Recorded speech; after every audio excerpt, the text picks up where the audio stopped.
we actually had a discussion here.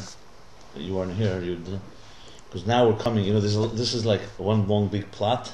There's a lot of subplots, and at the end of this chapter that we're learning now is like the ends of a subplot, and then starts a whole new.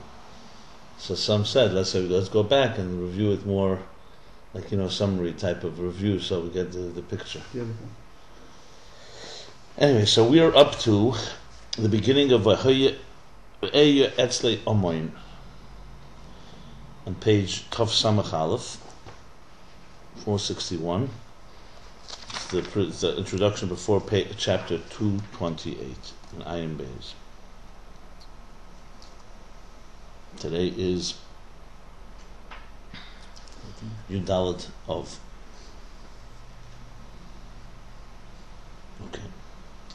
So what we reviewed here was, like I said, he's connecting the dots, and he's going back to that verse that he used, that there were 5 things.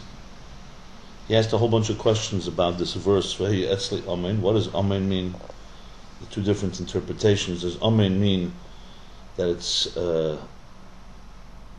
what does he call it? A God that it grew up and was trained by God. In other words, trained, yeah. Nisamno. Then it's Loshen Nifal. So the Torah is like a trainee or a Umnam Allah Telea. It's like the Torah is like God's child in a way. So God protected it and God trained it. It's a protege. And the second interpretation was Amayim Loshen Umnos. That's God's tool. And then it says it's Loshen, not Loshen Nifal, it's Loshen Poil. Like Hashem created the world with it. He used the Torah to create the world. So there's 2 interpretations, and he's discussing. His question is how they both are consistent with each other. And then he also brought from the Zohar that the Eya Etzle Amen, the Eya Shashrim, the 2 Eya is like Eya She'eya, and asked the connection between that. And then he goes back to something he said all the way back then, in the beginning of this discussion, that this verse actually delineates 5 different dimensions of the Torah. What are the 5? Eya Etzle Amen, Eya Shashrim Yom Yom, Misachekes Lafanav B'chol Eis is 3, Misachekes B'tevel Artse is 4, and Shashriya as B'nei Adam is 5. And he explained that these 5 correspond to the 5 levels as the Torah evolves. From Keser through Chacham Bina is 2, Zah, Malchus, 4. No, it's Chacham Bina, Keser is 1, Chacham Bina is 2, Zah is 3, Malchus is 4. And then how the Torah comes down to Biyah, down to the lower worlds.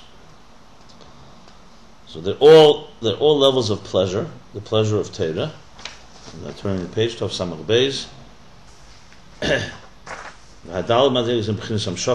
reading from the top. I'll just go quickly from the top.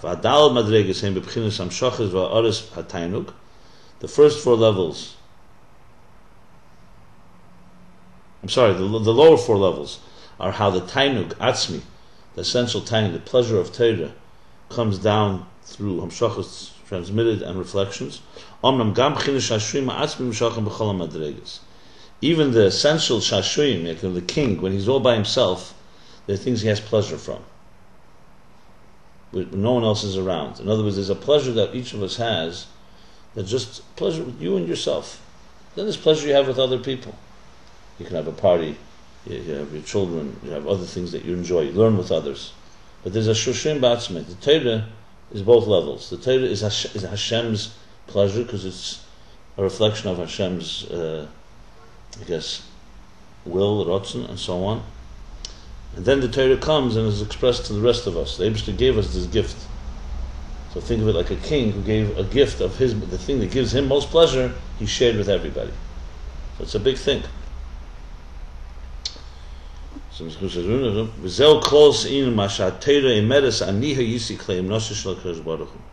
this is the general meaning when the Torah says, I was God's tool, Kleum Nosei. I was God's instrument, God's agent.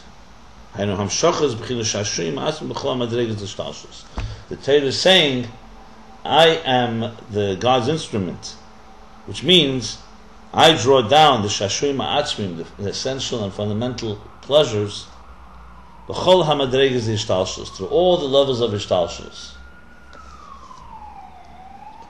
Ulhoven inyan v'hei etzlei amen, and to understand this inyan of what is v'hei etzlei amen, that pasuk, that I will be for you an amen, like we said, the two interpretations of amen. V'eich shashuim ha'atzmim shachem b'chol hamadreges.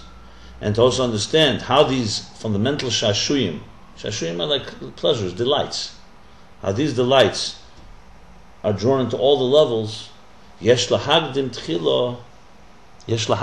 rather, we have to introduce first, we have to preface it by what it says, Mashakosav Hashem Elokei Ata Rememcha Eida Shemecha.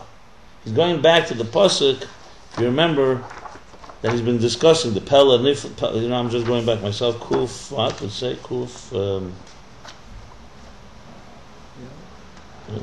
Pei Dalet, I think. Yeah, here we go. We go back to page Shin Ayin Hey, the pasuk in Yeshaya,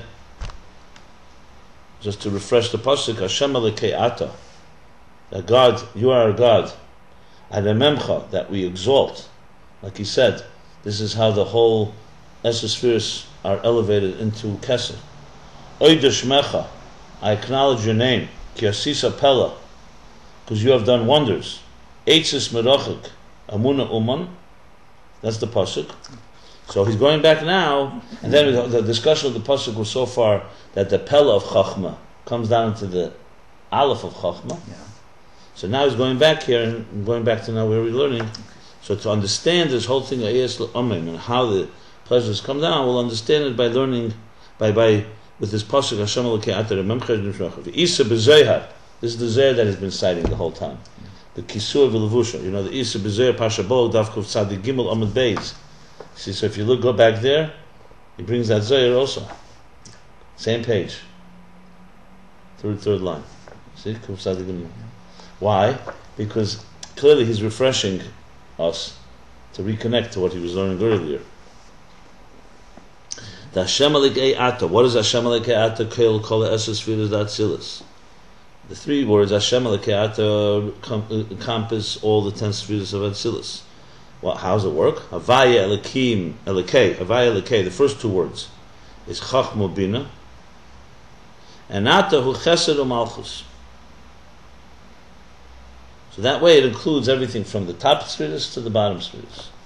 So Havaya Elokei again is Chachma Bina. Ata is Chesed and Malchus. I think you said that there too. Yeah. There's more detailed. See the Begimel Tevas Havaya Elokei Ata Nichlol Begimel Patzufim Da'avov Ezah Kanoi Da'Havaya Hu B'Chachma. This. L'Keitcha Shiyud is Chesed. There's more detailed. Ata B'Chinas Chesed Ezah. So Mizgav Malmata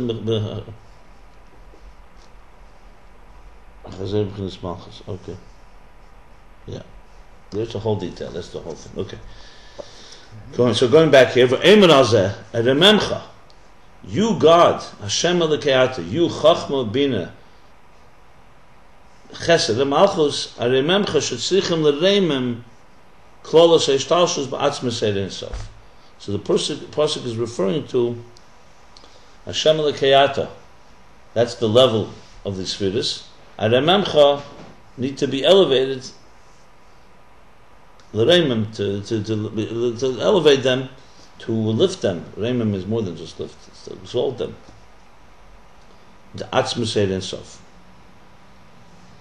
Dehine pasuk zeh, this pasuk, Amar Yeshaya b'nevuah. Yeshaya said in a prophecy. This too we discussed earlier. It was like a preparation to what it says afterwards. What he says afterwards, like a sort of a preface to what he said afterwards.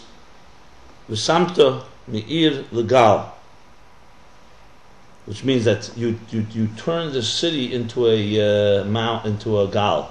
How would you translate gal? Into a pile or a wave? Yeah, a pile, like into debris, basically. A heap. A heap, right. It's Gal Shal Atzomis, like you say, Gal Shal Atzomis, a heap of bones. So he says, Shazel Bittel Malchus de Nega.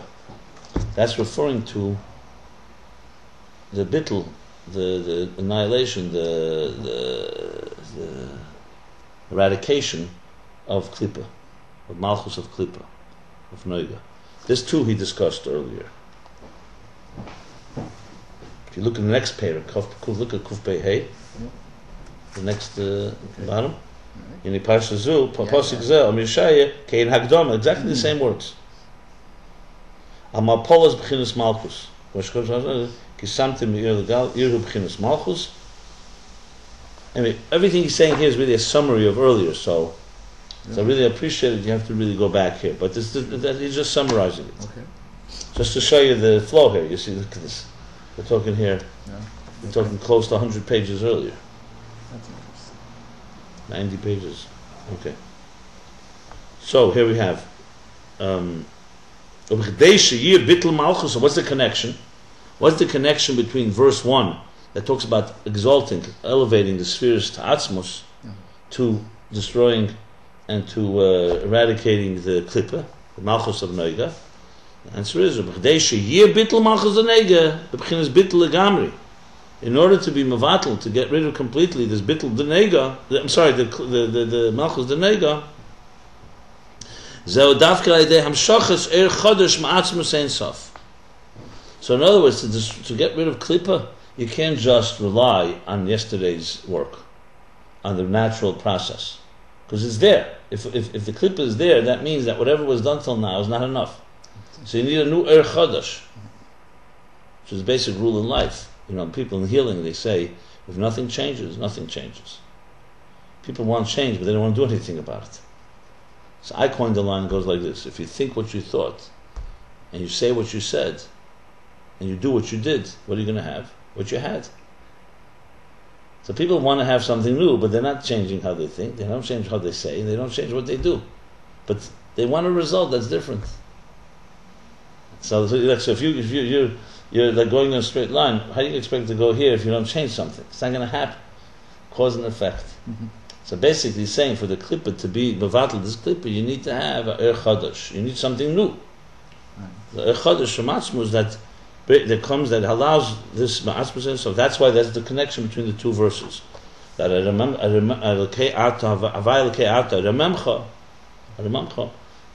causes the next level, which is the bittul of the Klippa.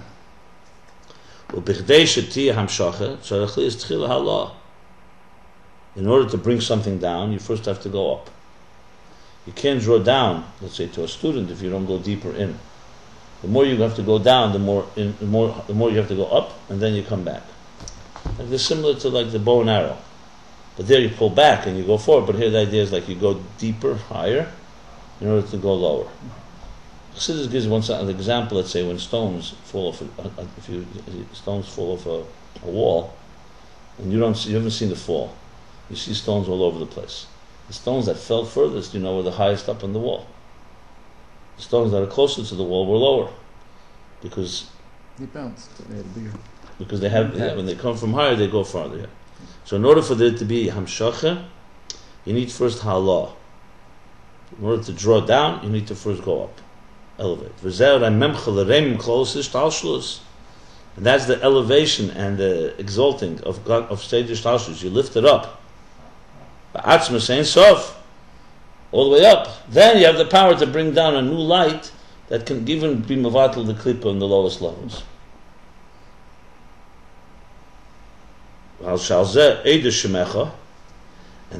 Shazel Inyan, Shazel Inyan Eidish Shemecha. Now he continues the verse. The next part of the verse is what? Eidish Shemecha. I acknowledge your name. So this is the Inyan of acknowledging Hashem's name. What is that? The Eidu B'chinas Hamshacha. When a person is Eidu, acknowledges, like Moidani, they're drawing down, they're acknowledging, they're like saying, I acknowledge that you exist. So you're drawing down that thing that you acknowledge. Hamshacha b'shmecha. And what are you drawing down? The Hamshacha is God's great name, b'chinas hamalchus. Hamshacha b'shmecha, the drawing down is in the name, in that level of malchus. So So the pasuk goes like this: Havaya lekei ata, the 10 spheres, from Chachma through Malchus, and the Memcha is you going up and raising it and exalting it into Atzmos, and then that has the power to come down to be Mevatel the Klippa. That's the next part of the verse. Oida shemecha, I remember I elevate all the spheres up.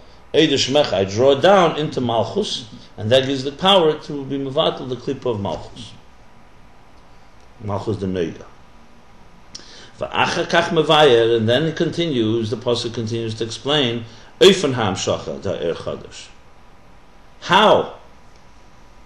Now this is an excellent summary of the whole picture that we've been learning. How? Till now we discussed what has to happen. You have to elevate it and then bring it down. Now he speaks Eifen. How do you bring it down? This new light, this new energy. And this is what it says the next part of the verse. But Masha Kosev, he explains, the pasuk explains, the Novi explains, how do you bring it down? Explains it with what it says, Ki asisa pella eitzes merachik amunas uman. Because you have done pella, you have done wonders, eitzes merachik, counsel from distance, amunas uman. I'm not going to explain because he explains it, because what does that mean? Yeah. So what is the meaning of this? Again, it's a summary. This is a summary of 100 pages. Verstehst? Munas Uman. What is the meaning of this? Tehine. Excuse me. In other words, let me say this. This second half of the pasuk comes to explain the interface. See, the first part of the pasuk just says what has to happen. But the question is, how do you do it? How do you go into Atzmos and bring it all the way down to Klippa? It's two different worlds. I'll leave it till later today. I couldn't get out early flights. Everything's meant to be. Yeah, that was all I wanted. Okay. So how do you bring it down?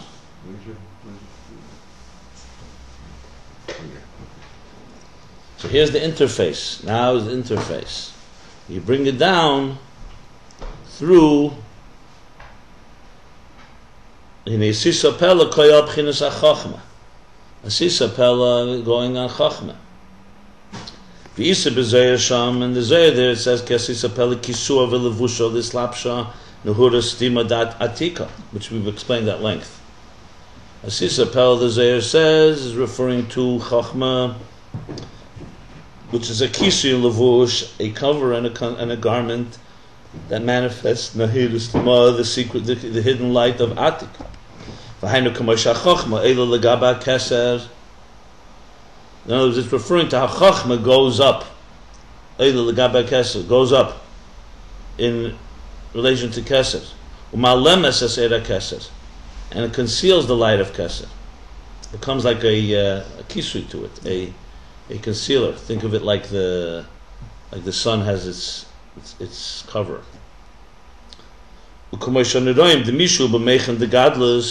Like we see when a person who's meichen the gadlus, mature meichen. Not meichen the gadlus is meichen the katnus. Yeah, that we know. What is it? You can't figure anything out. I'll tell you what I know. I heard once that there was it says in Chassidus Kabbalah, you turn 20, you start meichen the gadlus starts entering into you. When you get 40. And when you turn 40, it leaves. Depends who. You know, the right to 50 or 60. The Ger Rebbe, someone said to the Ger Rebbe, what should I do? I feel depressed. I turned 60. It says Ben Shishim Lezikna. So 60 to old age. So the Ger Rebbe said, don't worry, just like it was not fulfilled in you Ben Arbaim Labina, it won't be fulfilled Ben Shishim Lezikna. There was a shit. Somebody asked the Bach, how old are you? He was in his 20s. So he's 18 for Chuppah. I said, can I ask you a question, Rabbi, how old are you? He said 40. He said it says 40 Labina. So anyway, this Bacher, who was learning Chassidus, he was like naive, and he learned that in L'Kutei Torah it says that when you're 20 years old, you have the power to Yerush B'nichsei Avav. Then halachically you can inherit your parents, your father's assets. So it says there that at 20, the Meichen the Gadlus enters. So naively, so he went in for a bracha to the Rebbe Yechidus for his birthday. In those days, when a bacher went to Yechidus, they would write a note beforehand. The Rebbe would get the notes beforehand. So he'd have a list of everybody who's coming in and their note. So the Rebbe had either read the note or when he comes in, the Rebbe says to him, "Please sit down." 20-year-old pisher, So he says, "Sit down." I gotta sit down, The Rebbe says, "Sit down." He says, "Right." He says, "Standing here." The Rebbe says, when the person's ready for Meichen the Gadlus, he can sit.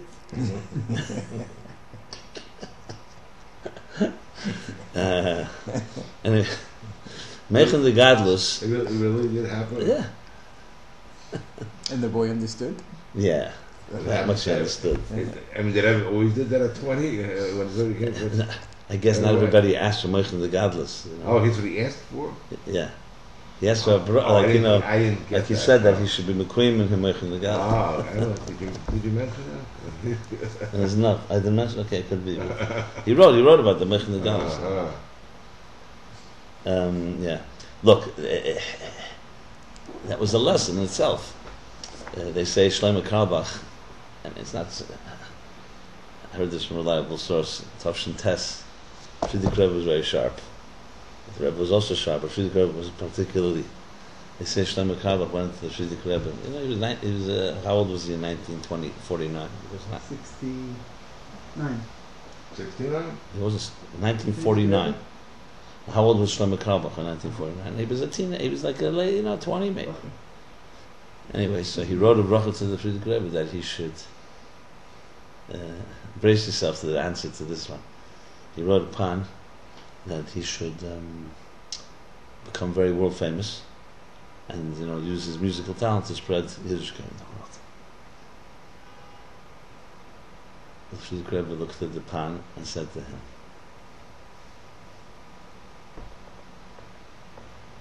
I'm just remembering the exact words.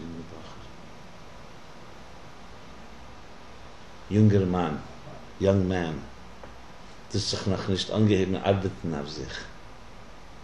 He gave him back the pan. You haven't even begun to work on yourself.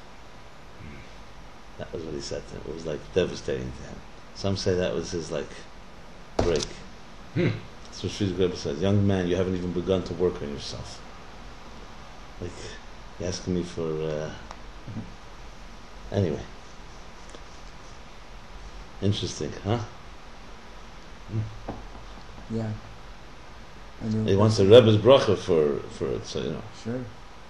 Without making it clear for it. Look, I don't know if the Rebbe Friedrich Rebbe would say it to everybody. I'm sure not. You don't like the story? No. It's interesting. Related to it. Anyway, so what's Meichen the Gadlus? Meichen the Gadlus literally means great mind, Gadlus. But obviously it means, by Chassidim and Chassidus, the expression Meichen the Katnus is an immature mind, Meichen the Gadlus is a mature mind. But it's not just like das, it's not just maturity, like a child has Meichen the Katnus. You could be an adult and also have Meichen the Katnus.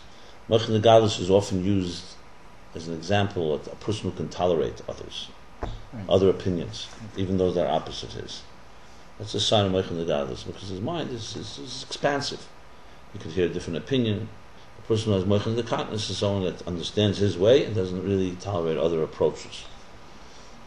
So that's just one example. So what he's saying here is that he's giving an example to this concept. I don't think this example was used earlier, which is interesting.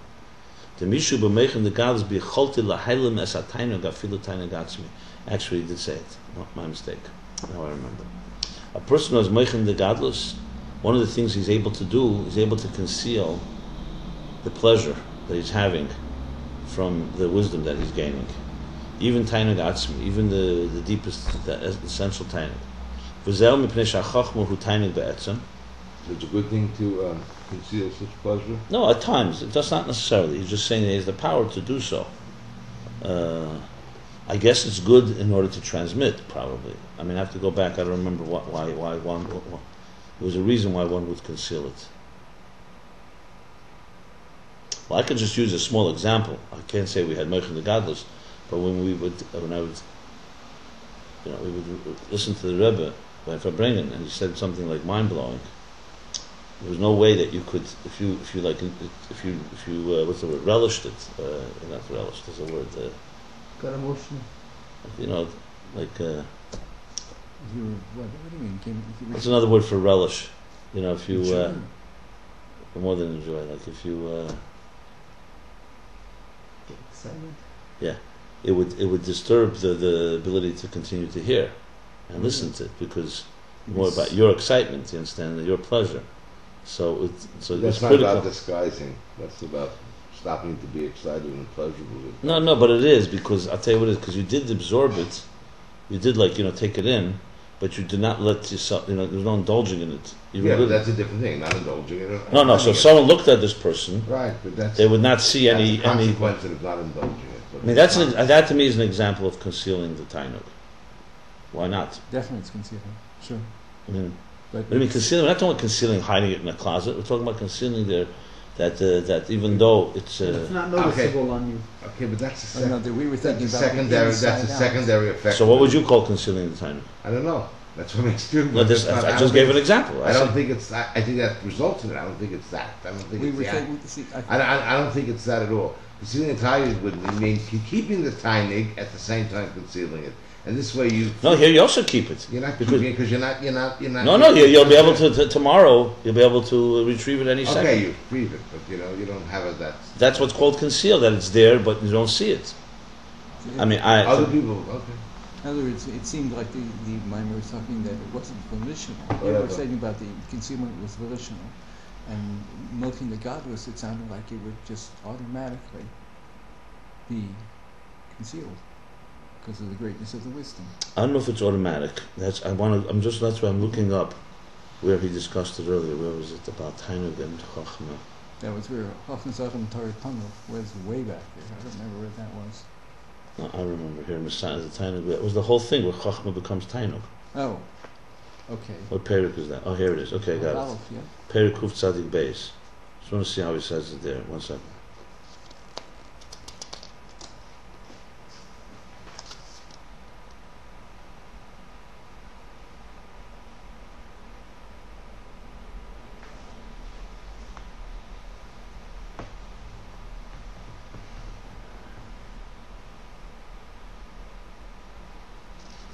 Yeah, he says like this, that Simcha is completely revealed. Chachma, the Tainug is not completely revealed, but it's still, you can recognize a person, for example, learns something, has pleasure, you see his face light up. That's interesting. He's going to say the opposite here.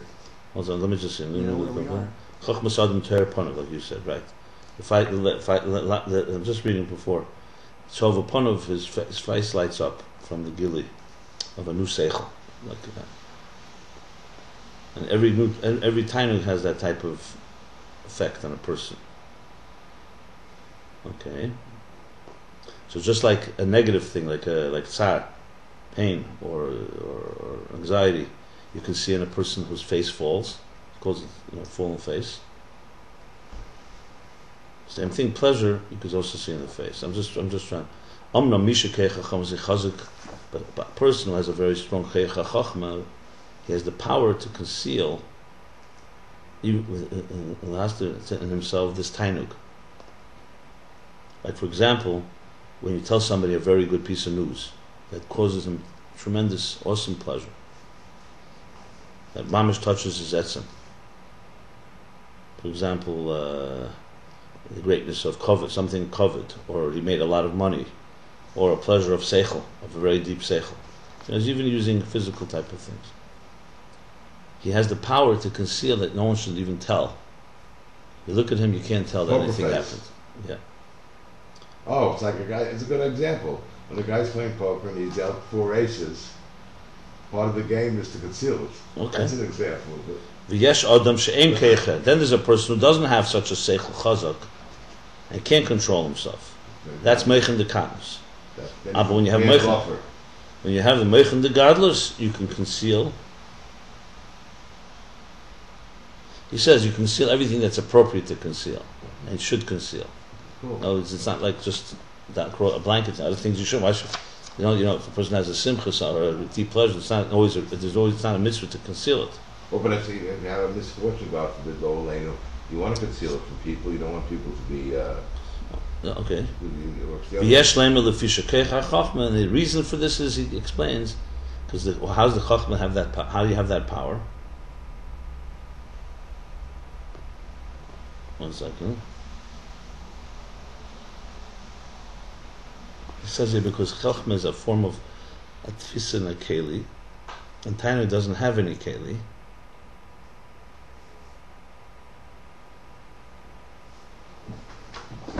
That's why it's revealed.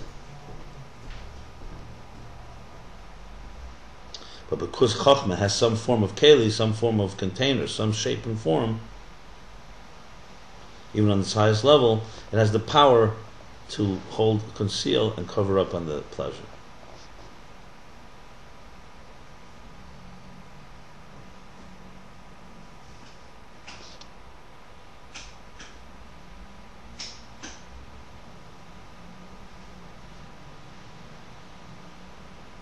One second.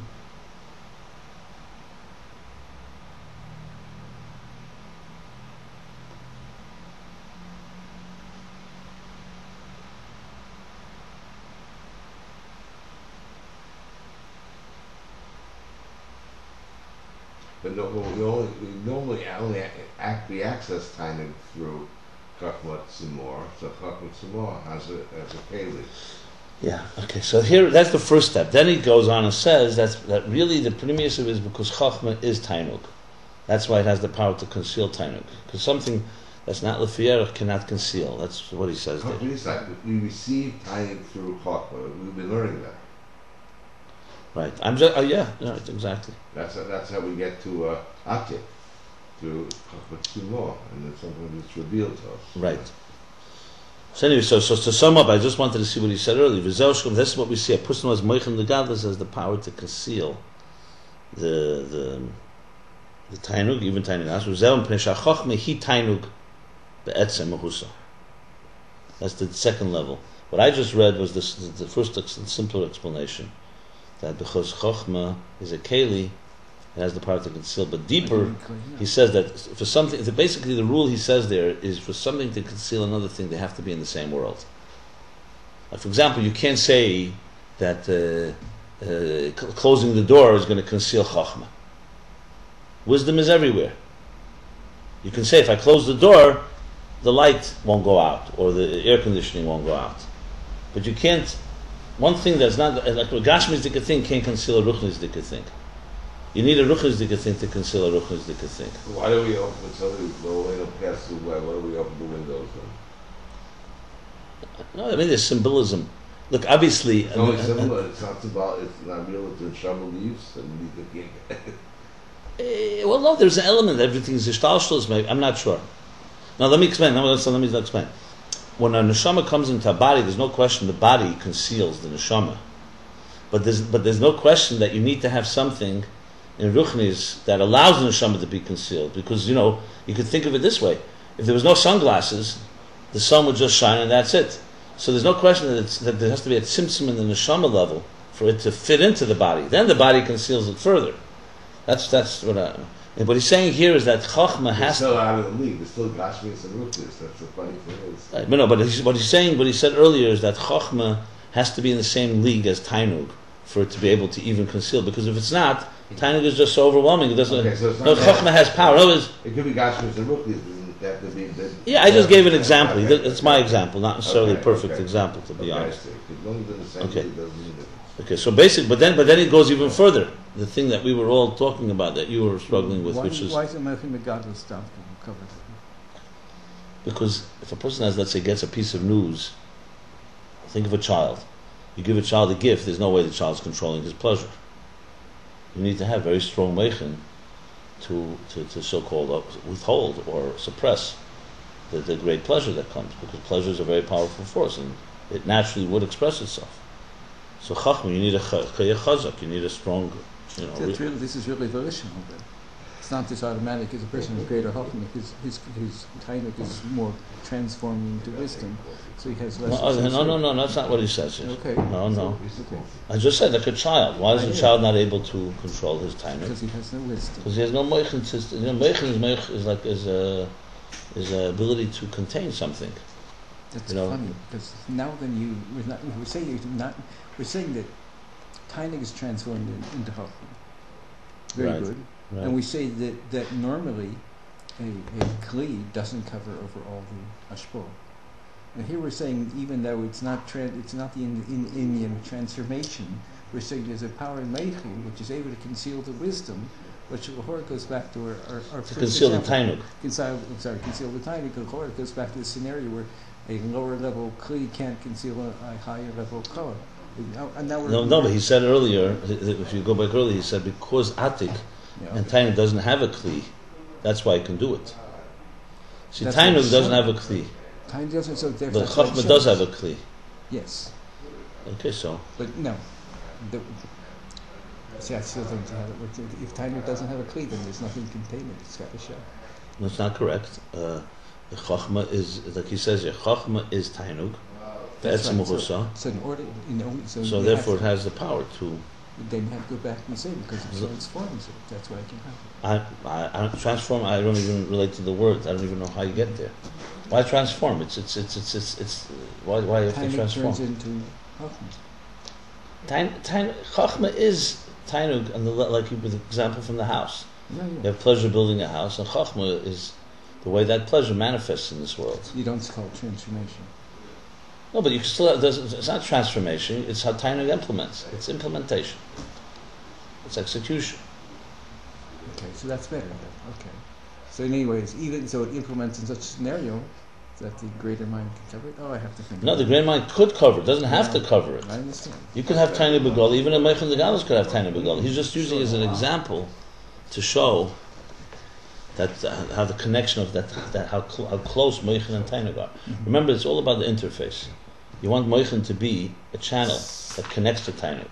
So one example is how Meichen is able to so-called conceal the Tiny. That means that Meichen has a direct link to there. For example, Koyach Hasiyat can't do that. Koyach Hadibur can't do that because it's not an interface. Meichen is an interface to Tainug on many levels. That's really the whole essence here. And this is one example how it's the case. Because Meichen, that. Okay. So the words he uses here, V'zel m'pnei sha'chochma. Point of view. Good. Okay. V'zel m'pnei sha'chochma hi Tainug be'etzem uhusa. Because Chochma is be'etzem uhusa, really pleasure. Remember, we spoke not Chochma as we see it from the bottom up. When you look at a human being, you don't see Chochma as being be'etzem pleasure. You see Chochma as wisdom. Wisdom brings pleasure, just like eating brings pleasure. But b'mayla lamata, when you talk how God manifests, it's God's pleasure that created Chochma to implement the pleasure of, let's say, building the home or building the world. So Chochma is pleasure be'etzem. To put it this way, Bina or Chesed or other things we do is not pleasure be'etzem. They may bring pleasure may manifest there, but you can't say, for example, when a person eats a geshmak of food, that's be'etzem uhusa primis atik. Be'etzem uhusa pleasure. It's pleasure derived through a certain action. Chochma, he's saying, is an entity where pleasure it's be'etzem pleasure, but it came into another muhus that essentially is able to measure and figure out how that pleasure should be expressed. That's how he's understanding Chochma. It's always pleasure, or only sometimes when it. I mean, you can have, God forbid, that you think of a chiddush that's a very negative chiddush, and no, of course, because there is the ability to is Chochma of Klippa. There is also. No, but if you honestly think of something that's, and you realize something's going wrong, and you if a person used the power of conceiving like Chochma for negative things, you're taking. It's not Klippa. It's not Klippa. Why not? Chochma. No, if the Rebbe would say, I think that I've done everything I can. I figured it out that I need help from it's a negative. I'm sure it gave him no pleasure, that thought, and it's not certainly. I don't know. I wouldn't know. I don't know if I would apply that. Isn't Meichen the Gadlus a state of mind, not an actual thinking of an idea? One second, one thing at a time. That's not. Is that connected to what he's saying? One second. If a person says something that's not pleasant. You think something, obviously. But it's not Klippa necessarily. I mean, the guy's walking to Yerushalayim. He's trying to find the best route, and he realizes that he made a mistake, and he's lost to the woods. Is that good? The truth is that it could be that's not even Chochmah. I'm wondering if it's even Chochmah. Chochmah is the beginning process of the cognitive process. It's at the beginning of any, Yeah, so he gets a conceiving of an idea. A great realization that the Big Dipper is not where it was. I mean, you can have a. And I don't know if that really applies to Chochmah in the true sense of the word. I'll tell you why. Let me talk by contrast. God has Nisava Kadosh Baruch Hu to make a dir b'tachtein. I'm going from the top down. So he has a deep pleasure. I mean, we're using it only as obviously just for us to identify with it. Some type of deep-rooted pleasure to have a dir b'tachtein. As a result, God uses obviously all resources at his disposal. As a result, there emanates a thing called Chochmah. There was never Chochmah before. Obviously, this is not in time, conceptually speaking. So Chochmah is a tool, so let's call it, whatever you want to call it, that in order to create a universe like ours with structure, Chochmah will dissect and break it into, will be the beginning process. I can't say everything. The beginning process where the Tainug, which was so amorphous, and just with Tainug alone, if God had created the world with his Tainug, we would not be able to have a structure that we can relate to. We also would not have a way to retrace the steps as we discussed. We have no way to connect to it. God can do anything.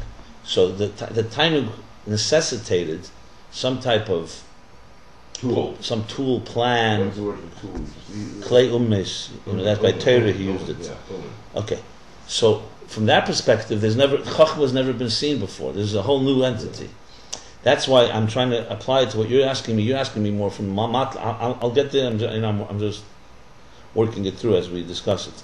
So in that sense, Chochmah then is why it always says Chochmah is Reishish Ishtalshalos. It's the beginning of all Ishtalshalos. Everything starts with a seed. Basically, it's like this: God's pleasure. Beginning of all Ishtalshalos. It doesn't mean the first time of the beginning of all Ishtalshalos. Obviously, it has to be lots of beginnings. Okay, because it repeats itself. But I mean to say, think of it like this: the pleasure turned now into a seed. Right. That seed with Bina, Das, Chesed, Gvura will turn into a tree, whatever, or into a world.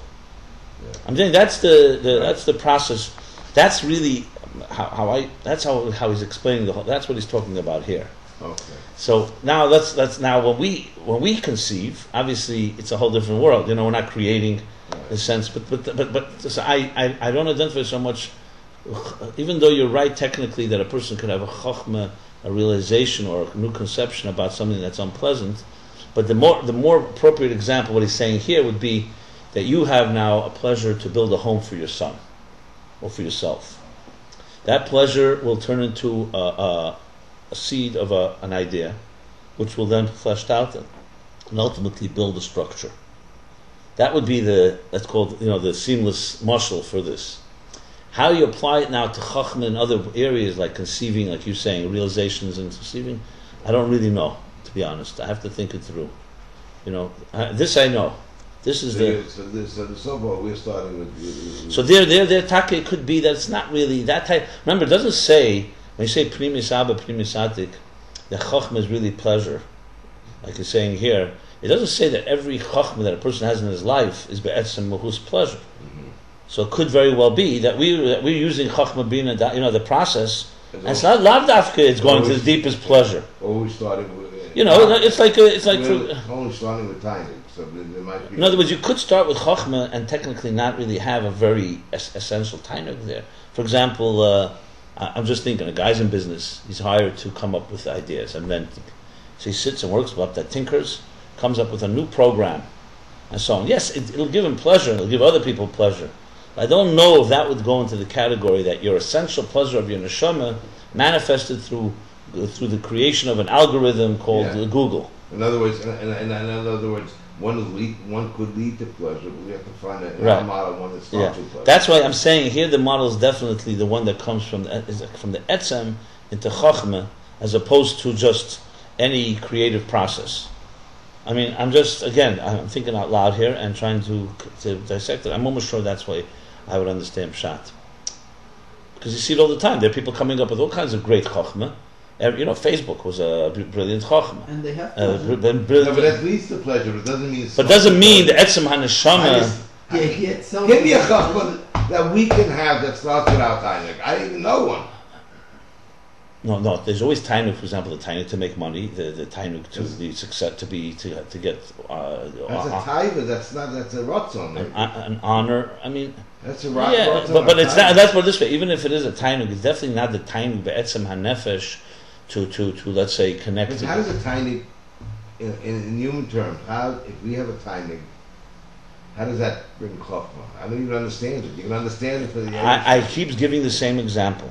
It comes down to you have a tainug to build a home. You need a home for yourself.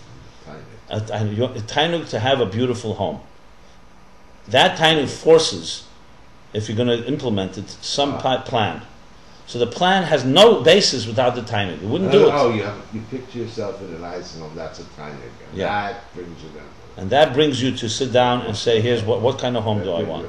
That brings you. And let's put it this way. And you need no that's why I say it keeps talking about tainug atzmi. I don't think we can talk about. For example, I tell you what. I think this is a critical point. Now I realize when Chassidus talks about tainug, I remember now when I wrote about Samach Vov, I came to realize this. You see, we using words like pleasure and tainug so flippantly. Because what's you ask an average person, what's pleasure? A good steak. A good steak, exactly. I made money today. Sexual thing, this thing. I mean, it's so different, such a different world than what we're talking about here. Not Tzad Klippa or Kedusha. Here, tainug here is an expression of an etzem of a being. Like for example, when Chassidus says that an neshama has fundamental tainug, ava b'tainugim, in God. We can't even relate to that. Who's the last time you saw somebody that has tainug in God? Now, we have a sense of it. For example, a sense of transcendence, the pleasure we have when we realize that there's something beyond us. It's a very deep pleasure, but it's not the common pleasures in our day. A chasur kala maybe.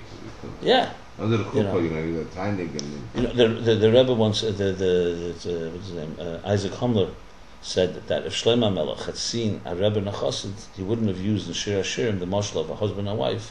He would have used the mashal of a Rebbe and a Chassid. Yeah, that's what it says. The Rebbe, I heard once. I heard on tape. The Rebbe, if I bring a tape that wasn't supposed to be made, like a tape from Simchas Torah, after Yom Tov was over, but the Rebbe was still Yom Tov, 1955. Wow. The Rebbe says, he starts saying. The Ma'aseh with the Chassid, the Rebbe, maybe it's not appropriate to say. And 3-4 times the Rebbe comes going back, whether should I say it or not, because I think there were people there maybe that wouldn't have appreciated or understood it. And the Rebbe says, Simchas Torah shatnish mit me sagen. So Simchas Torah, and the Rebbe tells the story that Shlomo Melech had. The point is, absolutely, I think it's vital, not so much to make us so far and distant from this. But you have to remember, when he's talking here, tainug, it's in its pristine form. It's completely not what are the distortions in our world. When we see pleasure, when we say tainug here, and you say tainug of a human being, a regular tainug, it's not the same tainug. Tainug is the tainug of the unconscious here, in its connection to the source, above all.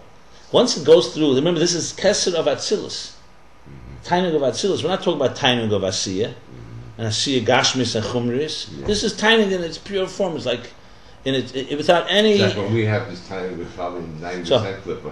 Right. So with this tainug, what happens is this tainug goes through a whole evolution, shtalshus, till it gets to us. Yeah. So we have a tinge of tainug, and what we call tainug is like it's just a reminder. That's why you have to keep that distinction. That's to me the way to do it. Now that doesn't mean, don't get me wrong. I think we can retrace our steps from our tainug to get to this through a process of understanding it, like for example, did you relate to the concept which the Rambam says? I mean, relate to it. That, you force somebody to give a get or whatever the mitzvah is, and he says to do it willingly, because his real will is to do what Hashem wants. He's yelling, I don't want to do it. That yelling is external. Is his Yetzir's Horus forcing him. So by forcing him, you're really revealing what he does, what he really wants. Or what he says in Tanya, that every person has avativis, you have a natural love to godliness. So where do we see that? It's a lot of people ask the question, where do you see it? What do you mean? People have natural love, Te'elam Hazard. That's what they see. So the answer is, we have glimpses of it. When a person, the need for transcendence in some form, the need for that connection when you feel like, you're connected to something beyond you. There are tastes of it, but they're not, but they need to be cultivated. Because we're so brainwashed and programmed by Tainuga Elam Haza, think to myself, we're talking about, all this is very refreshing, but when you gravitate back to your natural self, we're back down to we're back on the like insects on earth, pleasures in narishkeit. Compare, that it's completely, even when you know this, you just go back to the temporary, immediate pleasures. What am I going to have for lunch? You start fantasizing about some good piece of whatever, sushi. Sushi, pizza, salad. Anyway, yeah. This is definitely tells you takes you this is a journey to another place. That's for sure. The challenge is, what do we do when we come back to earth? How do you bring it down? But yes, it elevates. Anyway, so let's go on here. So so really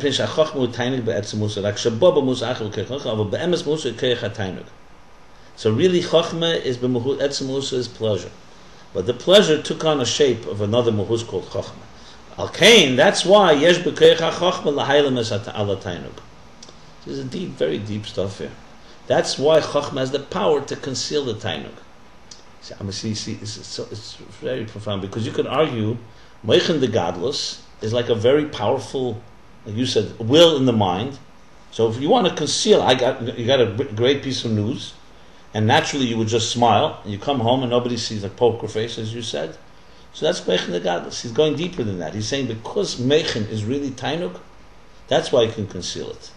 It's because it is it. So it has the ability to just conceal it. But you see, he wants to dafka say that because he doesn't want it to be an outside force that conceals it. For example, just to take, I put a gun to your head. I say, if you smile when you let people know that you have such pleasure, I'm going to kill you. That's an outside force concealing it. It's not chokhmah concealing it. That's like someone. Someone. It's interesting. It's imposing it. The man's private part is made out of striated muscle, which is a voluntary muscle. It's not a smooth muscle, it's involuntary. Not a cardiac muscle, not a smooth one, it's a striated muscle. Just thinking about that pleasurable thing is completely under our control. That's the Gemara, En Kishe Ela Bedas. That the person who gets aroused, it's bedas. It always is bedas. There's no such thing as involuntary. It's right. It's such an amazing lesson, though. Imagine that. Interesting, right? There are illnesses, I assume, that are possible, but that's a whole different story. It's a striated muscle, just like your bicep. How do you spell striated? Striated. Strated. Just like the arms muscle, like that? Like the biceps, just like that. It's amazing. When I learned that, I flipped out, But in halacha, it's mamash like that. It's unbelievable, huh? It's das. There's a lot of things that tell. Like we learned in nutrition, in biochemistry, when you eat a non-kosher animal, it's not broken down. You absorb it like the non-kosher animal. Because the saturated is in the middle, it can't be broken down because there's no bonds to be broken down. No. You are what you eat, yeah. No, but if you eat a kosher animal, it's broken down to human tissue. It's not like you get the kosher animal. Only unkosher animal. Why is that? Can't be broken down because the what properties do they have? Triglycerides. There's always triglycerides. When a kosher animal has just to do with eating the cud, chewing the cud and the split hoofs, or has to do with just the nature of the fat of an unkosher animal. So there's no kosher animal that has such triglycerides? It has triglycerides, but there's a saturated. It's a triple thing. There's three. Dafka non-kosher? No. So the triple thing. The unsaturated is in the middle and two saturated on the end for a kosher one, on the two ends, and then for an unkosher one, saturated in the middle and two unsaturated. Now unsaturated has double bonds, so it could be broken down by an enzyme. So, and it attacks the middle one. In the kosher animal, it's an unsaturated, it has a double bond, it can be broken down. In the saturated, it can't be broken down, therefore it's absorbed. If you eat a pig, you're absorbing the pig completely. Now, if you eat a kosher animal, it breaks down into small units, forms human fats. Got it. Amazing thing. It must be easier to get rid of. That's interesting. It must be easier to get rid of. Yeah, fasting, you lose all the fats in your cake. Yeah. V'zehu b'bchinas chachmas timah. He doesn't worry, he doesn't get any of it. V'zehu b'bchinas chachmas timah, and this is the level of chachmas timah. The lepamim hu eila lepamim yeredes. Chachmas timah. Mamish says what we said before. Chachmas timah. Times it goes up, and times it comes down. It's the traveling salesman. The traveling mamutza, the traveling interface.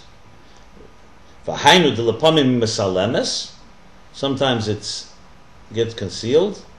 Lepam yiredes lias moked ala gili, and times it comes down to become the source of gili. Perfect, excellent. So think of it like this: pleasure is here atik. There's chachma gluya and the whole process, and there's chachmas tamah in between. The unconscious essentially is serving as an interface from the the etzem of the nefesh to the revelations inside of us. Gavaldik. But then it never. In other words, the fact coming down all the way, it stops it from coming down to Gilui. Yeah, but it's the sort. It's like but it's chachmas tamah. So it's like it basically transforms the amorphous tainug into some type of amorphous structure that which is called the unconscious mind. And the unconscious mind becomes the source for the conscious, which is basically exactly. So essentially, it comes like this: the fact that you and I, that we right here can, at times, or willingly or whatever, inspirationally, suddenly conceive of something that is a complete different reality, which some people have to use foreign substances for, but you can do it through zbananus or through learning, or whatever it is because your mind is able to, because there's a chachmas timah that is connecting the two. So we can't sit in the chachmas timah and know what it looks like, but it's essentially transmitting messages from another reality. That's what it is. It's like what they say with in extraterrestrial life, that if another alien life would send a message to us, that message would be the interface, whether the message is musical notes or some universal language. Basically, in other words, so you can connect two realities. And Chochmas Tamah connects two realities. I think it's brilliant. So in other words, we're all... Because I'll tell you why, unconscious is usually seen, at best Freudian unconscious is seen as, just some type of big seller of all kinds of who knows what. But unconscious is actually a tool that we have that allows a bridge between the godly reality and our reality. So in other words, if we didn't have this gatekeeper, we'd be feeling God directly happy, like great. So for some reason, because of the either we'd be completely cut off, or completely crazy, or something. And this is the gatekeeper exactly from feeling God all the time and going nuts from a certain level where we you broaden, because you can broaden the channels of Chachmas Timah. Remember the Cyrus, he gave the example of the hair. Yeah. So you can definitely broaden the channels through work. Like a keres or tshuva, when you suffer, through darkness. Kabbalah says, when you break it through resistance. Golus does it. So it's actually, and Chachmas Timah is so godly. It's God acting on as the controller. Yeah, it's in a way, yes. It's God. Yes, absolutely. I think it's unbelievable. This concept is. Yeah. He's really breaking it down. I mean, you start envisioning it. It's a major. Oh, this is unbelievable. So, I try to. That's why I get on my plane. Now I understand it. Okay. Well, listen. Do we need a bagel and butter to keep you grounded here, or are you going to fly away? You don't even need a plane. With Harvey, it steaks. Steaks. Not Bagel, even butter. Not even a steak. I don't want to do heaven on rolls. Heaven rolls. No, but you see, after Tisha B'Av, I went nuts for a while. I'm always challenged, and I always find, because there's I don't know if you know this, As a writer, I could tell you, I once had an interesting, very, very powerful conversation with Rabbi Khan. He was an excellent writer, by the way. He's excellent. Excellent, he knows how to explain things. He's brilliant. But his real strength is interesting, not so much depth, even though he's a very deep guy. I'm not taking away, but his strength even more is his chalkus. He knows how to break an idea into pieces in the right organized way. As you know, someone can be brilliant and share something and it's completely confusing because they don't know how to say it. But he knows how to break things, like give him the whole thing. He knows how to break. This is A, B, C, D, E. So when you go away, you see an elegant structure. That's a certain thing. And I learned a lot from him because I used to work with him all the time. So once I was writing a Farbrengen. You see, it's very interesting. I learned the whole, there's two real different writing styles. I guess in all creativity. I was writing the Farbrengen, and he comes in, he says, "No, anything ready?" Because I used to give it to him to look over and stuff like that. And it was already like Monday morning, which was like a whole day had passed. I said, "No." He says, "What are you up to?" I said, "I'm on the first page." First page. But now you should have been by like halfway through. I mean, it wasn't a timer. He was just saying to me, what are you doing? So I said to him, "I don't know. How do you work?" I said it takes me 20 hours to do the first page, and the rest of the pages come out. I can do the first page in 20 hours after this, and then page 2, 3, 4. Right. I could do literally. I used to do the first page for me took usually around 10, 15 hours, till I really, and then the next 30 pages, in 2 hours, because it was like because I would visualize and try to think it all through, and then so the first page was always the hardest page for me. And Rabbi said to me, "What? That's how you work?" Because he never heard anything. He says, "How do you work?" So sometimes you work with someone you don't even know they have a completely different style. The end product is, she says, I start writing, and then if I come to page 5 and I don't like, I go back to page 1 and I fixed. I said I never go back to page 1. So I realized. We discussed it. I said that there's visual writers and there are like audio writers.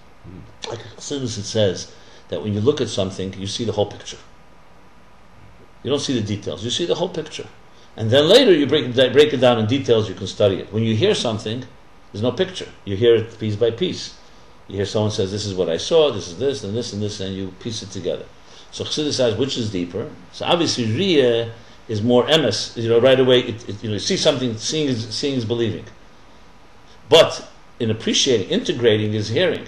Because you could look at a painting and be blown away by it, but you didn't appreciate its details. As a matter of fact, I don't know if you ever remember the book Drawing with the Right Side of Your Brain. I've heard about it. It's a great book. So, about the right and left brain, how they work. So the right brain, creative, musical, right? The chesed, think of chesed. The right is like everything. It sees everything like a field of energy. You see a whole thing. The left brain is the analyst. That dissects it. So that's what Gevura. Yeah, exactly. And there's a great talk. That's Bina and Gevura. Right. There's a talk in the TED conference. A woman who had a stroke on her left side, which means it affected the right side. No, it was on her right side, so it affected the left side. You got to see this. It's tremendous talk. And she was able to speak, but she was able to experience and document her. She was living completely with the right side of her brain. So she had a stroke on the right side of the brain. No, it was the opposite. She had the left. The right side of the brain was working. The left side of the brain wasn't. She had a stroke on the left side. Right. Therefore, she couldn't speak very well to communicate. Right, but she remembered the process, and everything became a field of energy instead of details. Like she couldn't pick up her toothbrush, but she, you got to see. It's an unbelievable talk. Right. It's so like this amazing how everything is achdus. So this, with the right side of the brain, everything is united. There's no such thing as a table and a chair. It's how they all function together to make one big picture. It's a pretty. But let me go back to here. So a visual type of writer, which I consider myself visual. I'm very visual. I visualize ideas. So I need to have a picture of the idea before I begin to even, And it's really difficult the first stages because, you want to think it all through before you. And Rabbi was the opposite. He worked the other way. He was like that. I'm not saying one is better than the other. In a way, I envy him because there's a certain thoroughness there that sometimes you can miss in this. But he was also quite amazed because he said he wishes he could do that. He told me he wishes he could do that. He says I don't do that. He goes. It was interesting. Just completely different styles. It's very hard for you to get involved with. Very like they always said that about the chesed, particularly what do you call Nakova, and all the and that from a site like that, you can never it's impossible to bring it down because there's too much when you see something. No. But look, I'm saying this for a reason. So I've always found it a challenge. It's a big challenge for you because you're breaking down seeing. I was just saying okay, fine. So, well, listen, we rise to the occasion. Amazing how you can teach so well. Well, no. The thing is like this: when I get it, I'm able to teach very well because I can then convey it like I see it with my own eyes. Like if you had to describe something you see with your eyes, let's say you were able to see. I can never do it. That's the difference. I guess a journalist is good at seeing things, and then he writes. Am I a journalist? Okay, my father was a journalist. Maybe. Point being is as follows. I'm saying this for a reason. So I've always been very intrigued by the process of how do you visualize the invisible. So much real life is all invisible. You don't see an neshama, you don't see God, you don't see beauty, really. You see that. You don't see love. But yet it's a very real experience. And there's ways, so I always look at, how do you visual images that capture invisible ideas. And I work with a designer, Batsheva. She's excellent. I can describe to her Erin Sof Lifnei Tzimtzum, and she'll come up with an image. It's not an image of it, but it's like a metaphorical piece of art that captures the idea of the infinite. What does the infinite look like? So I remember I was a bocher, my parents rented for the summer. They rented in Bell Harbor, down here, like after King's Plaza, by the water. They rented a place. My father was working, didn't want to go up to the mountains or something. It was easier, which was great. And it was unbelievable because I used to go there at night. And I was here in Shiva. Oh, there was a guy that was there. And I remember, it was Mamish transformed. Remember Morris was there? He was above there? Could be, I don't remember. It was Mamish transformational. I used to go at night to the beach. Because the house was like a few from near the beach. And you stay up at night by a beach. Your Mamish get Keich Ein Seif. Because it never stops. The waters, they crash. They're relentless, and they never stop. And your mama see, I remember for me, it was like, it taught me the power of that you can, if you really apply yourselves, you can change anything. Because, it just doesn't stop. Everything stops in this world. The sun goes down, people go to sleep, things quiet down. And ocean, it's like, mamish keich ein seif. That says in Chassidus, lo yush beisu, that God, does never ceases. It was like, So you start visual. There are things that you can communicate to people. They right away get what you're saying because they had experienced a similar experience. For example, I'll give you some. I'm talking about. I say visualize. And how would you capture this interface? Now, I visualize the interface. What would the unconscious look like? You could make. You have these like almost animated things where you go into the cellular structure, like almost like cartoons. You go inside of a human being and you can go into a cell. It's simulated, but it's like traveling into the veins and into the arteries, and you really relate. You can relate to the idea of going into something that's microscopic and getting a. So, for example, a teardrop. A teardrop is one of those images that right away is a resonating image. What's a teardrop? Because everybody knows what it is. Everybody cries. What's a teardrop? And you hear that teardrop is like it bathes in sham. It says, tears bathed in sham. And you ask people, where does a tear come from? So it comes from the tear glands, whatever. But it comes from an emotion. An emotion evokes suddenly a physical thing called a tear. So it's like a real example how Ruchnis becomes Gashmis, in a sense. Something that's a complete feeling that would and a tear. No, everyone knows the tear is not what makes you sad. It's a manifestation. Another example: the face of a child. Everybody reacts to the face of a child with warmth. Yeah, people dilate when you feel good. Right. So you see a face of a child. What does it really? So someone asks someone, "What is what capture?" It captures innocence. It captures purity. It captures how I was before all this happened. It captures the beginning of things. It's like amazing. There are. Hashem gave us, in a sense, images and mashalim that, and you go through everything. And it's. I just feel like when you were saying this, I've been picturing the unconscious a certain way the whole time, and I didn't realize it until now. I'm telling you, you picture it, and the key thing to communicate is communicating what the picture looks like. So right now, when we were learning this, I got the visual that there's some state that I almost see it like a tube, but a tube like an interface that there's like shifts and go here, and those like tubes that they travel here and then they bring something and they bring it back and it goes back, like almost like a subway that travels back and forth transporting something. So you could see the but sometimes that image loses validity because we realize that it's going from the inner to the outer. No, I understand. I mean, look, it's just, but it's the idea of something. I mean, to me, I've always been taken by the image of the faucet and the reservoir of water and the pipes that bring it to the, like the faucet being the controlling that allows drops in, but it's coming from some bigger body of water through many channels, through arteries, all the way to some big reservoir. Mm-hmm.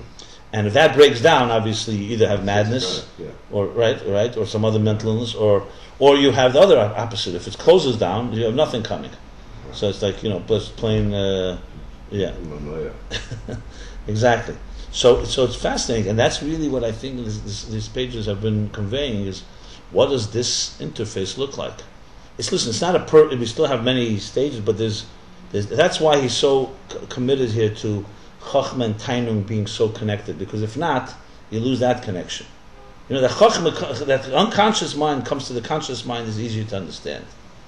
But that the unconscious goes to the place that's beyond the unconscious, that's the key thing. That's why Chochmah has to be bittul.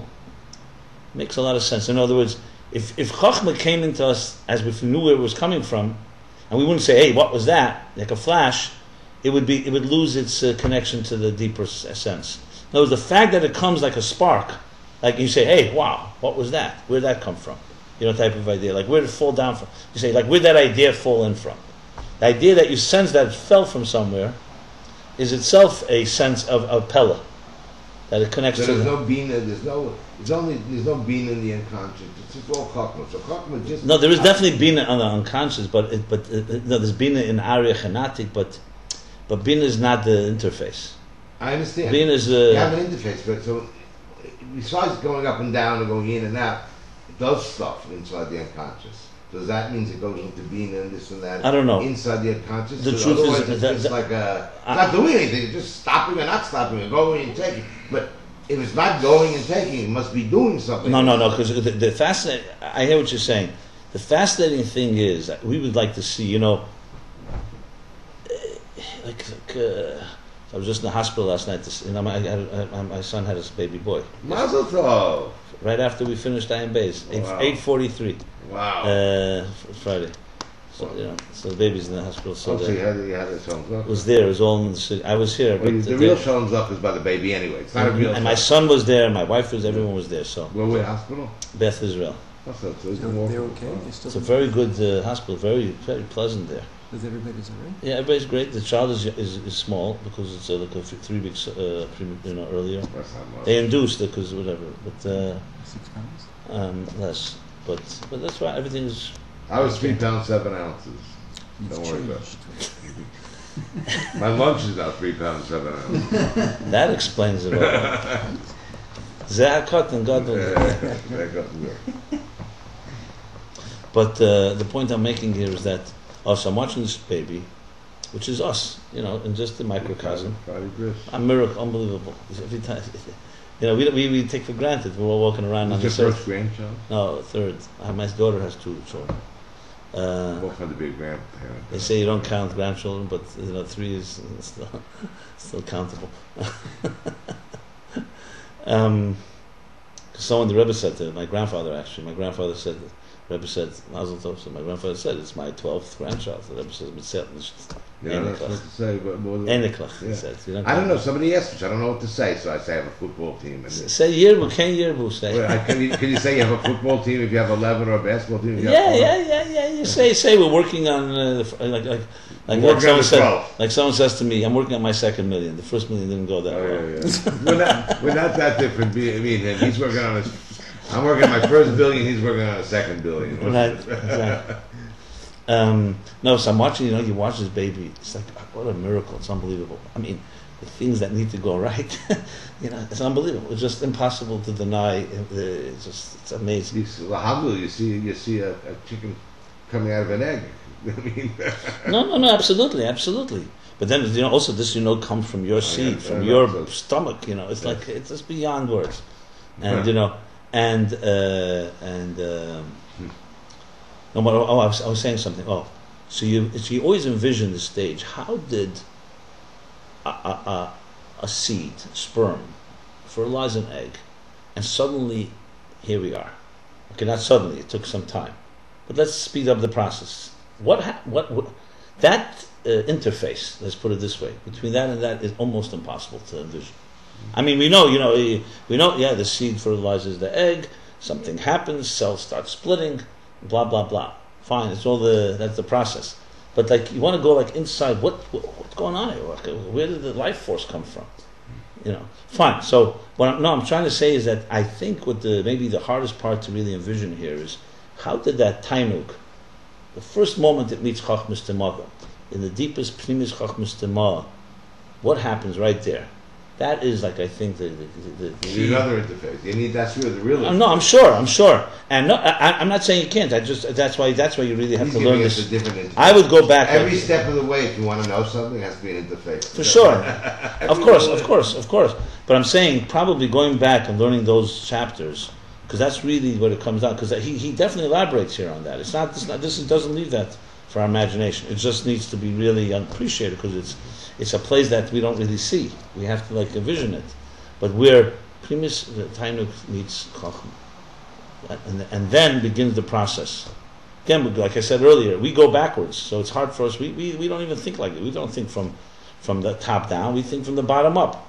So the best we can come up with is that there's some vague unconscious there somewhere. Here's going the exact opposite. That's where reality is, and that's how we get here. We say that's ayin and we're the yesh. The really is the other way around. That's the yesh and we're the ayin, as it says. That's the reality and we're like the novelty. Yeah. So okay. So this chachmas temah goes like this and goes like that. Okay. Komoishihi misalemes l'mayla ari misalemes ala keser. As chachma becomes concealed, l'mayla it conceals the keser. V'oz hachachma nikra pella. And that's how chachma called pella. That keser b'chinas pella. Val ken kasher chachma malemes ala keser gam hi nikra pella. So when chachma conceals on keser, it's also called pella. Wonder. Because you got to break through to get to the pella. I mean, it's stopping you, so you have to somehow improve yourself, and then you go up there and pick up the high thing. On the other hand, when you pick up the high thing, he's also bringing down an olive. Right, that's what he continues now. But then so that's he said a few things here that Kesson. You see what he's saying here, and I think again probably said it earlier, but we didn't get it because that's why he's summing it up. He's saying a few things here. That number one, tainug by itself, like he said, atik itself, you can't really call helam. It doesn't have any keli, so it's just a state of being. That's why tainug, on its own, would just reflect on your face because there's nothing to. Why shouldn't it? It's not a thing that needs kelim. You have pleasure, and your face illuminates. Your face shines. Chachma, on the other hand, has a keli and all that. It can measure itself. Right, exactly, and it can conceal and reveal, just like wisdom. I could decide to say more to you or say less. Pleasure without any restraints is just going to be whatever it is. Either you have it or you don't have it. That's what he said. One second. But the interesting thing that he just said here is... What's the root song? You have to say the same thing. So the unconscious chachmas temah, as it travels up, becomes more and more concealed. That's what he's saying. And therefore it also conceals on the pleasure, which is that's beyond concealment. That's what he says here. Okay. Fine. Did you say the same about Ratzon or everything you're saying now about... It doesn't say it on Ratzon. Ratzon has no keli. Because Ratzon has a whole different... Ratzon and Chachma are opposites, really. But Tainug and Chachma are like the same. What do you mean opposites? Not they're opposites. They could be aligned. But for example, will can stop Chachma. You're talking about Chachma of Arik traveling to Chachma... Okay, you know what? Let me not comment on that. He's not really in the Maimorim earlier. He spoke of the difference of Ratzon and Tainug, but Ratzon is not. Ratzon is not in this equation here. It's a different. It's the Chachenius. It's a whole different level here. Ratzon is not the key here. It's Chachma and Tainug. The Ratzon is a different. And they both, each of them, can have both directions. Yeah, but I don't know. But You're asking. It's a question. No, because before when I was learning, I thought that Ratzon goes in one direction and Taina goes in the other direction. So now I'm totally confused. No, Ratzon and Tainug are definitely two different faculties. Okay, they're all. And we had a whole 2 chapters about it. I'd honestly have to go back and read it again to really see it in context here. Right now he's not bringing it here. Right now he's going this way. Should we continue? Yes. Yes. I gotta leave at 10. Okay, so we'll go to 10. Oit Sham B'Zayar, this is Reish Chav Ches. So this is the Zayar. What else does it say? Oit Sham, it also says in the Zayar, Dover Acher, another interpretation. Kiasisa Pella, Kiasisa Aleph. Here comes the Aleph. So the first Pirush in Zayar we said was what? That Chochm is Masalemes, like he brought from the, let me just look at the Lashon of the Zayar. Yeah. Pisapella kisur v'levusha l'slapsha neheres timah atika. That is, Pisapella is the kisui, the cover, and the garment, to manifest the garment of the garment for neheres. So another Pirush is kasisa kasisa aleph, umao aleph, hatanin on aleph beis, aleph bina. This is all from the Zohar. That aleph, the Pella is the same letters as aleph. What's aleph? Aleph is what we learned. Aleph beis. What does aleph beis mean? Aleph bina. That it teaches bina. Aleph is chokhmah that teaches bina. That's aleph beis. Beis is bina. Aleph is chokhmah. Aval diyukna, the aleph. Ihu tlos sitrin. But the diyukna, which is the The image. Yeah, the image of aleph has 3 directions, sitrin, 3 sides. Reishis, here are the 3 sides. Reish is the Razi law, the Adam Kadmah. This is all Zohar, by the way. So it's Aramaic, and we've got to translate it. The first side is Razi law, is the higher secret, the Adam Kadmah, from the primordial man. Begin to be diyukna, the aleph, because the image of aleph is trained.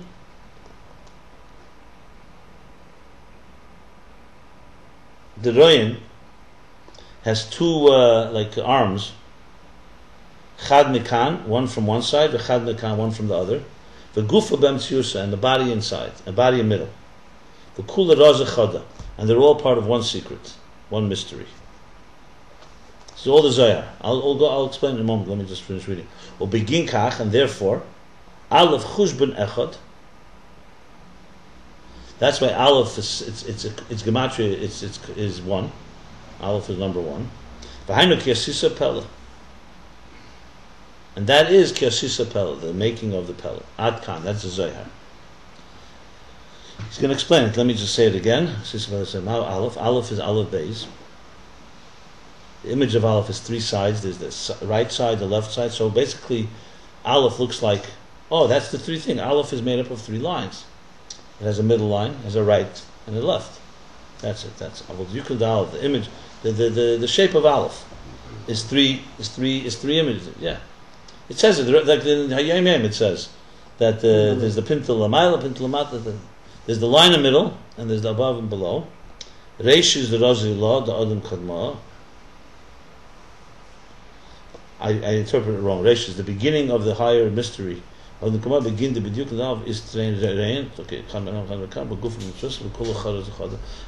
why aleph is 1, because aleph is saying that the right, left, and the middle are all 1. That's what he's saying here. Okay. So here he goes now. The fact that the Zohar is saying dover acher, it's a second interpretation, meaning it's not the first interpretation. Because now he's interpreting it differently. Because here he's explaining the pasuk Asisa Pella differently, in a different way than what he explained earlier that we read before. According to the first interpretation of Zohar, Chochma is called Pella mipnei kisua v'levusha l'slapsha l'neheres timah. Chochma is called Pella because it is a cover and a concealment to manifest the secret, the hidden light. Because Chachma is manifest and is malbeshes, is dresses up and conceals the light of Kesed. And according to that first interpretation, and that was explained as being the level of Chachmas Tima, the level of concealment and covering and concealment. Yeah, but it wasn't supposed to be a levush at that time. Last time, no, but right. Now he's using the word levush. There also he uses, the Zohar uses levush, but he explained it's a different type of levush. Okay. Right, it's not the levush that we usually identify with. Right, exactly. This is a helam ha'atzmi, not a, this is the truth. Most levush is diminishing. Here is going more into the source. Right. It's concealment because of going more emes. It's like going into the thing itself, where revelation is actually a liability. Uh-huh. In the unconscious level, revealing is limitation. Unconscious level, concealment, meaning, not concealing, meaning it's fundamentally indeterministic, whatever. Yeah. Wow. Okay, so that's what. U'mesalim bo era keser, and in Chochmah is concealed the era keser.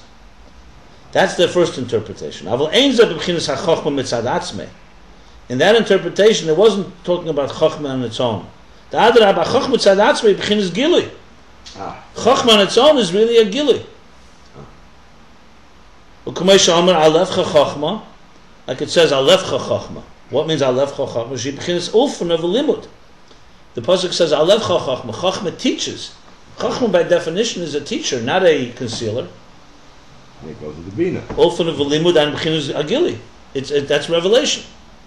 The zel kol b'chinas ha-chochmah is b'chinas gili er. The whole inyan of Chochmah is there should be gili er, a revelation of light. Ukmoy b'nefesh, like we see in the spirit and the soul. Harireshus ha-gili u'keich ha-chochmah. The first gili of the nefesh is keich ha-chochmah. So Adrab, Chochmah on its own is a force of gili force. The gili hu b'chinas er pnimi davke. And a gili is dafka and er pnimi. When something revealed, it's always er pnimi, because er makif is by definition concealed. Er pnimi by definition is revealed. And that's the koyach of Chochmah. We're doing just the opposite now. Koyach, he's going to explain. Chochmah mitzad atzmei. This is how, because what the first person there is talking about how Chochmah goes into Kesed. Pnimi is usually revealed. I usually find that's funny. No, we say koyach is pnimim, like in the beginning of this Ayin Beis, like koyach pnimi is like the vision in the eye, or the hearing in the ear, smell in the nose. Whereas Ratzon is a koyach makif. So Ratzon doesn't have a Pnimi is connected to reveal, a revealed, distinct, revealed level. Is Pnimi the same as the word Pnimius? No, Pnimi here is more the inner. Pnimi is more the internal faculties, I guess, the inner faculties. So now we're not talking about like the Pnimi. No, but we say Pnimi, we mean Pnimi, and Makif is like Mamala and Seviv. We're not talking as in Pnimi. It's Pnimi. As in Pnimi. Okay, right. Yeah, okay, now I see. Yeah. Sorry. So it's like the koiches that from the nefesh go into pnimius into each of the faculties. Okay. Cool. He's going So basically, chochmah mitzad atzmei. Therefore, it is the gila. The haritainu go b'chinas helen benefesh.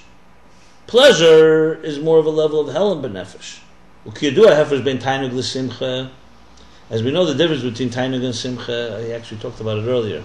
The simcha will be gili. Joy is revealed. And it comes from understanding something. Is that true? I'm sure it's true, but it doesn't.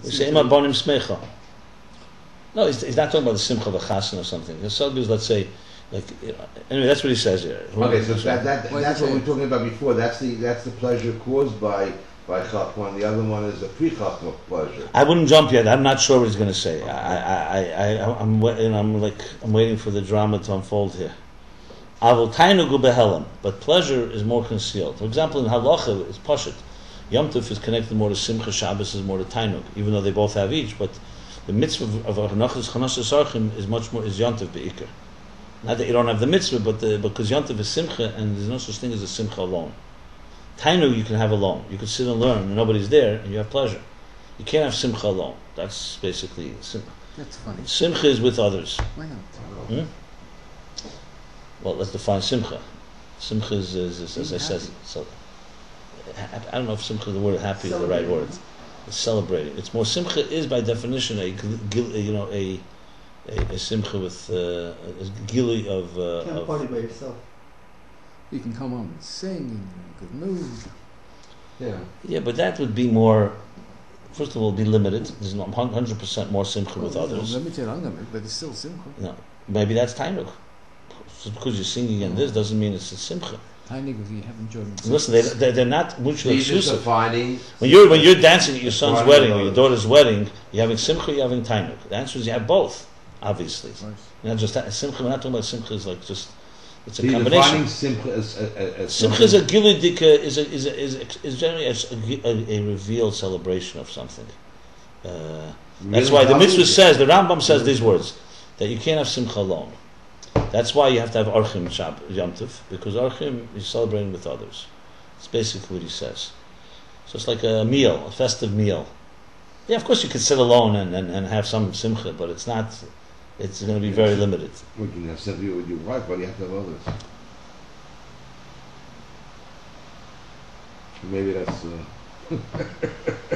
Different. No, I'm saying it. No, because Not maybe, that. I want to know maybe why. with your wife it's more tainug, to be honest. Maybe it is It's because you. because you're also accustomed to each other, like But why by a wedding you don't just invite your wife and your children? You invite guests and friends. I want to celebrate, that's for sure. But I want to know why simcha.